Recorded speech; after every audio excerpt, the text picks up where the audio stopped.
근데 여전히 수요 때문이다. 공급은 충분하다라는 계속 이렇게 주장하고 있다라는 거에 대해서 대통령이란 분이 이런 생각을 하고 계시니까 앞으로의 부동산 시장도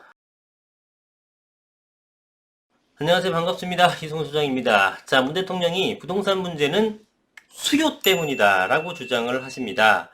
이전보다 주택 공급은 더 많은데 문제는 수요다. 와, 지금 이게 2021년 1월 18일 날 기사잖아요. 놀라운 얘기죠. 지금 공급이 부족하기 때문에 이 지경이 났다라는 것은 이제 웬만한 국민들이 다 아는 문제인데 여전히 수요 때문이다. 공급은 충분하다라는 주장을 하고 있습니다. 17년도에 이 주장 때문에 지금 이 사달이 났는데 계속 이렇게 주장하고 있다라는 거에 대해서 대통령이란 분이 이런 생각을 하고 계시니까 앞으로의 부동산 시장도 더 험난하겠다라는 느낌이 듭니다. 어떤 내용인지 한번 살펴보죠. 자, 지금 문재인 대통령 신년 기자회견에서 127만 공급 계획 갖고 있어도 이전보다 많다라고 얘기하시는데요. 이 공급 계획이라는 건 정말 계획에 그치는 경우도 굉장히 많습니다. 여러분들 이 숫자에 주목할 게 아니라 이걸 얼마나 실효성 있게 해 나갈 수 있는가가 중요한 거예요. 플랜이 중요한 게 아니라 액션이 중요하고 플레이가 중요한 겁니다. 그걸 제대로 해 나가는 게 중요한 거지. 끄적끄적 해가지고 이렇게 할 계획입니다. 이거는 누구나 해요. 누구나 서울대 갈 수 있고 누구나 대통령 될 수 있어요. 계획은 누구나 짤 수 있어요. 그걸 얼마나 집행을 잘하느냐가 문제인데 그런 부분에 대해서 실효성이 과연 얼마나 있을까라는 의구심을 항상 받는 거죠. 근데 여러분들이 이 숫자에만 이제 정말 공급 많아지니까 이제 걱정할 거 없어요. 이렇게 판단하시면 안 된다는 얘기입니다. 자, 인구 감소에도 불구하고 작년 61만 세대가 늘었다. 그러니까 예상치 못하게 수요가 늘었기 때문에 우리는 공급 대책을 제대로 해냈는데 수요가 많아서 문제다. 지금 이걸 말씀하시고 있는 거거든요. 자, 보죠. 자, 현재의 부동산 문제에 대해서 공급이 아닌 수요의 문제라고 지적했다. 저금리 환경에서 예상치 못하게 세대가 급증하면서 공급이 부족하게 느껴졌을 것이라는 얘기다. 그동안 공급 대책이 없었다가 뒤늦게 내놓는 지역에 대해서는 부인하면서 이번 대책을 보고 평가해달라고 당부했다. 지금 대통령께서 부동산에 관련된 정책을 제가 볼 때는 잘 관심 있게 안 보셨던 것 같습니다. 그러니까 이런 발언이 나오는 건데 이건 뭐 보좌관들 잘못이죠. 대통령께서 뭐 부동산 문제 일일이 다 그 생각을 하실 수는 없으니까 준비가 참 안 됐다라는 거는 좀 어쩔 수 없이 느껴지긴 합니다. 자, 보세요. 일단은 여러분들 지금 수요의 문제입니까? 예, 여전히 수요의 문제라고 그래서 양도세를 안 푸는 건가요?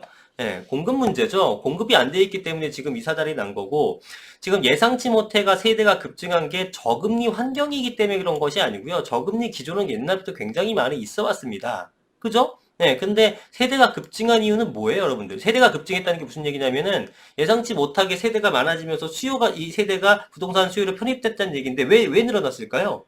세대가 늘고 이 세대가 왜 다 부동산 수요로 편입되려고 하는 거예요?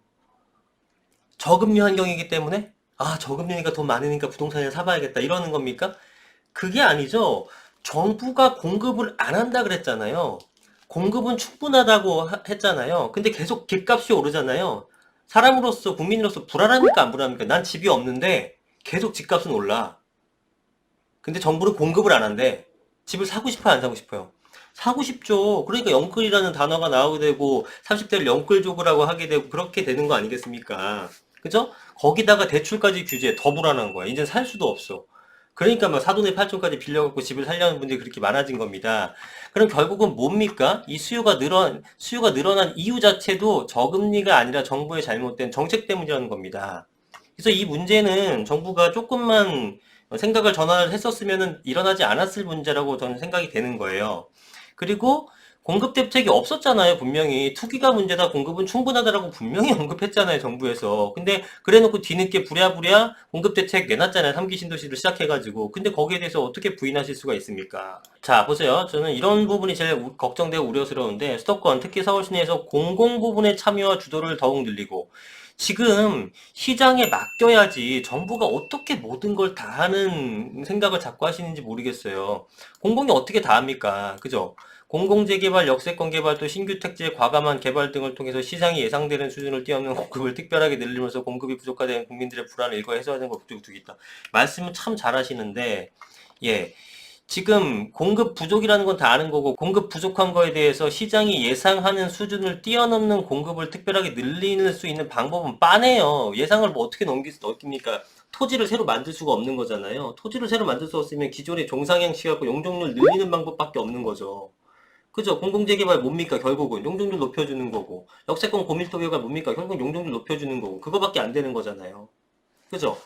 그거예요. 그러면은 그런 지역에 대해서 지금 당연히 수요자들이 몰리게 되겠죠? 당연하잖아요. 지금 오늘 기사 보셨습니까? 공공재개발 배워놓은 다음에 양평하고 흑석하고 뭐 지금 강북 뭐 이런 데들 뭐 불티나게 전화가 가고 있습니다. 그 다음에 여러분들이 지금 일반 분들 잘 모르시겠지 투자자들 사이에서는 역세권 고밀도 개발이 어디에 하는지를 지금 찾아내가지고 투자가 막 몰려들고 있어요. 그러니까 이건 또 왜 그런 겁니까? 이것도 투기꾼들 잘못입니까? 아니죠. 정부가 어떻게 보면 힌트를 또 준 거죠. 아, 어디 오르겠구나. 그럼 공급을 해주기 위해서는 뒤늦게 공급을 왕창 늘려. 보세요. 지금 왜 그러냐면은 공급 부족에 대해서 사람들이 느끼잖아요. 그거를 불안을 해소해야 되잖아요. 그럼 공급을 어떻게 해요? 왕창 늘려야겠죠.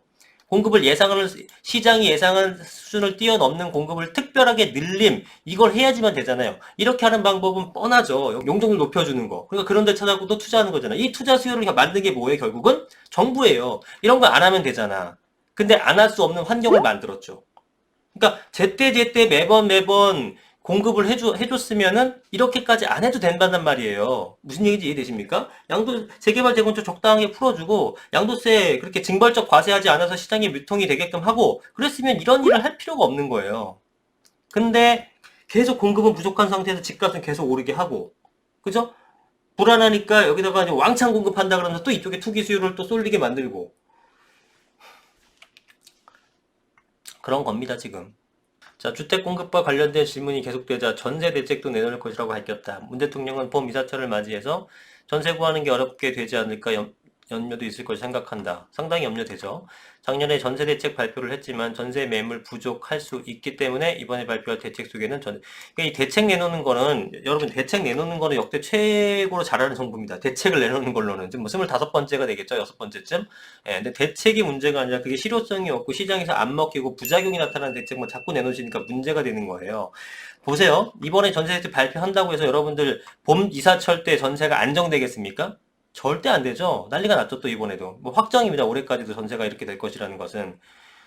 그래서 물량을 빠르게 늘릴 수 있는 대책에서 일단 대책을 보고 판단해 주길 바란다고 말씀을 하셨는데, 사실은 뭐 이번 신년사에서는 하실 말씀이 없기 때문에 그러신 것 같고, 예, 이번 대책이 나오면 또, 어떤 분석하고 여러분들한테 또 브리핑 해드리겠지만 제가 볼 때는 별다른 게 있을 수가 없어요. 왜냐면 공급 대책이라는 것 자체가 상당히 물리적인 그 공사 기간이라는 게 있기 때문에 시차가 존재한단 말입니다. 그 시차에 대해서 해결하는 게 지금 관건이에요.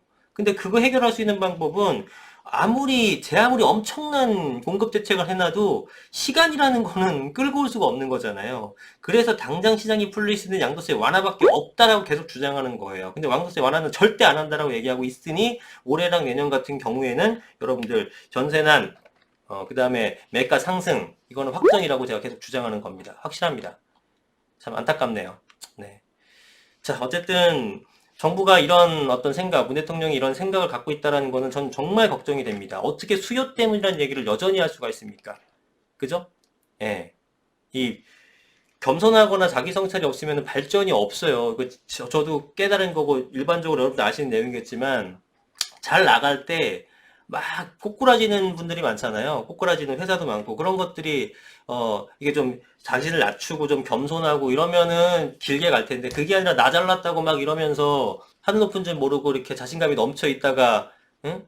꼬꾸라지는 거 아니겠습니까? 근데 정부가 지금 여러 가지 대책을 내놓고 실패를 했으면서도 불구하고 여전히 지금 이런 방식이 먹힐 거라고 생각을 하면서 계속 관철시켜 나가는 모습에서 걱정이 돼요. 근데 문제는 이렇게 해갖고 정부가 결국 우리가 잘못된 게 맞네요. 나중에 이렇게 말한다고 했을 때 그 전에 겸손하지 못한 사람들은 본인이 피해를 보는 거잖아요. 본인이 나락으로 떨어지는 건데 그게 아니라 여기서는 정부가 잘못했습니다. 우리가 틀렸네요. 라고 얘기해 서 고통받는 게 누구냐면 정부가 아니라 여러분들이라는 거죠. 그런 게 걱정된다는 거예요. 근데 지금 점점 그렇게 가고 있는 게 아닌가라는 개인적인 생각을 해봅니다.